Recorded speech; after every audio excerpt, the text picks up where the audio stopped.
గాడిద, నీకు 40 సంవత్సరాల ఆయుష్ ఇస్తాను, నీకు ఇష్టమేనా అని అడిగాడు. గాడిది విచారంగా, స్వామి, నేనెప్పుడూ బరువులు మోస్తూ శ్రమతో జీవిస్తాను, నాకు 40 ఏళ్లు అవసరం లేదు, 20 ఏళ్లు చాలు అని చెప్పింది. దానికి బ్రహ్మదేవుడు సమ్మతించాడు. తర్వాత కుక్కని పిలిచి, కుక్క, నీకు 40 సంవత్సరాల ఆయుష్ ఇస్తాను, నీకు సమ్మతమేనా అని అడిగాడు.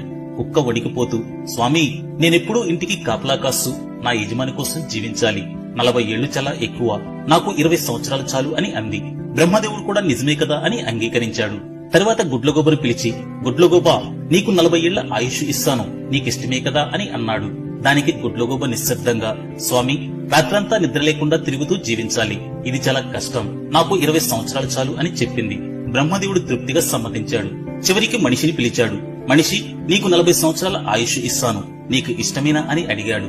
కాని మనిషి అత్యాశతో, స్వామి, నాకు 100 సంవత్సరాల ఆయుష్ కావాలి అని ఆశపడ్డాడు. బ్రహ్మదేవుడు చిరునవ్వుతో, సరే, గాడిదకు, కుక్కకు, గుడ్లగోబకు మిగిలిన ఆ 60 సంవత్సరాలు నీకే ఇస్తాను, అంటే మొత్తంగా 100 సంవత్సరాలు జీవించు అని అన్నాడు. అలా మనిషి జీవితం 3 భాగాలుగా మారింది. మొదటి 40 సంవత్సరాలు ఆనందంతో యవ్వనంతో జీవిస్తాడు. తర్వాత 20 సంవత్సరాలు గాడిదలా బరువును మోస్తూ కుటుంబ బాధ్యతలను నిర్వర్తిస్తాడు. తర్వాత 20 సంవత్సరాలు కుక్కలా ఇంటిని కాపాడుతూ పిల్లల కోసం సేవ చేస్తాడు. చివరి 20 సంవత్సరాలు గుడ్లగోబలా నిశ్శబ్దంగా తన ఇంటి బయట కూర్చుని పెద్ద సీసీ కెమెరా లాగా మారిపోతాడు. నిజమే కదా?